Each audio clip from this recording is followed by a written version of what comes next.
What is up, you guys?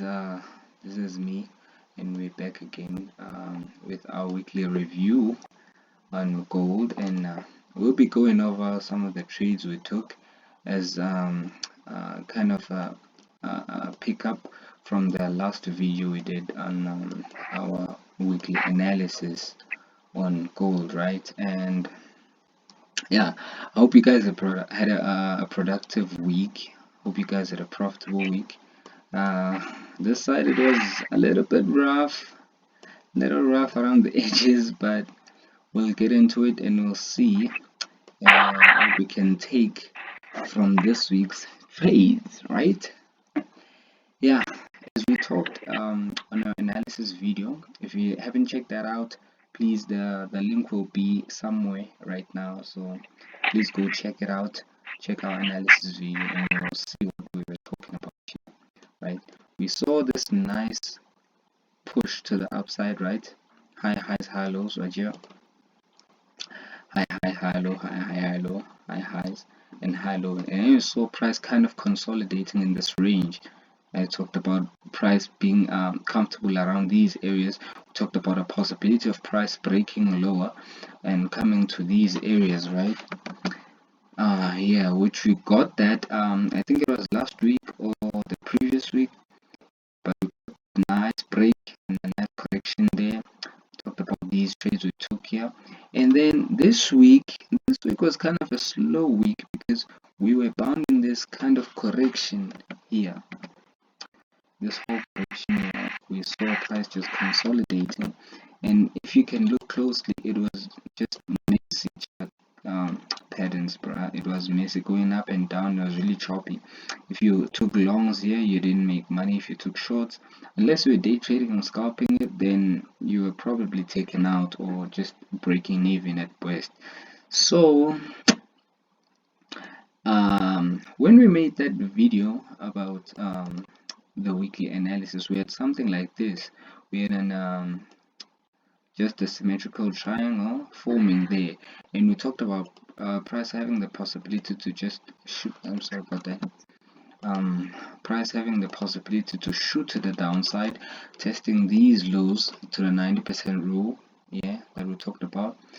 Yes, so we got that nice break. As soon as we broke this structure here, I placed my sell stops there. I put my sell stop and I was triggered in, and I was running deep. I was running about maybe 1 or 2%, maybe 1%, I think.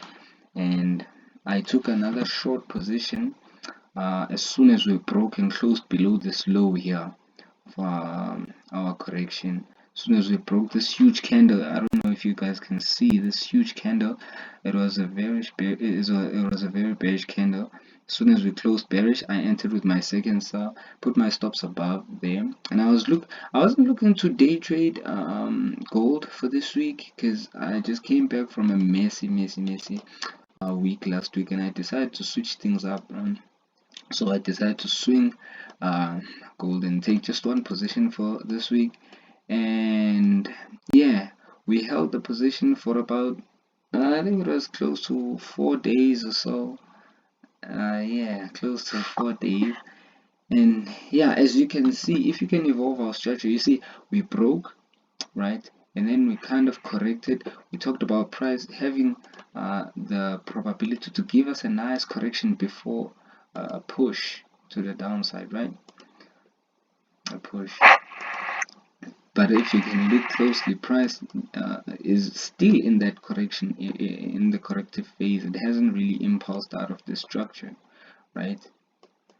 And yeah, so this is another possibility for next week. Price could potentially drop to the downside, but I'm not looking for shorts anymore. Why?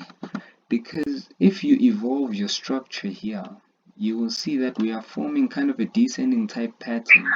I don't know if you guys can see that. And we are at a third touch. Sorry about that. But we are at third touch and we're forming a nice correction. So I don't know about this one. We're forming a descending type pattern, and it seems like the dollar is really losing some momentum, so we could possibly get that push to the upside, but we'll talk about that in our analysis video on probably Monday when that one drops.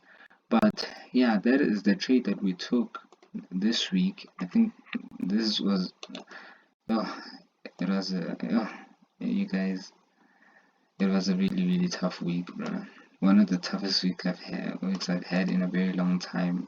So we had this loss for like close to 4 days, and as soon as the NFP came out, I thought the NFP was gonna be really good because we were forming nice corrections, moving slowly to the upside, and the dollar index was chasing up. We were breaking highs, so everything was really bullish on the US dollar. But then, as you guys saw, I don't know if you guys checked your news, but the NFP, it was kind of a 50-50, the employment rate. I think it dropped, but the NFP data, like, it went up. I'm not sure, but it was just that coincidence that created this kind of message type pattern there. Price didn't go up, didn't go down, it just consolidated. So yeah, that is it, that's the only trade we took. But um one thing I want to talk about, you guys, before I leave is, you know, the most important thing that you guys should be focusing on is your risk management and your money management, because once that one is out the window, whatever you do, it doesn't matter how good you are at technical analysis, but if your risk management is not on point, you'll still be losing money and you would wonder why. It's important that you keep risk management at the forefront of your brain. Always risk management. Every single time you open a position, know how much you're risking and be comfortable with that. Make sure your account can handle that position you're opening. Nevertheless, it's me, and I think this is it. I think this is it on our weekly review. I hope you guys had a really great week, and we'll be coming back next week. We'll be bouncing stronger, and I hope you guys do something productive this weekend. And I always suggest that you guys, I don't know, do something, but don't waste the whole weekend. Try to do something productive, whatever that may be. But we'll see each other next week. Take care.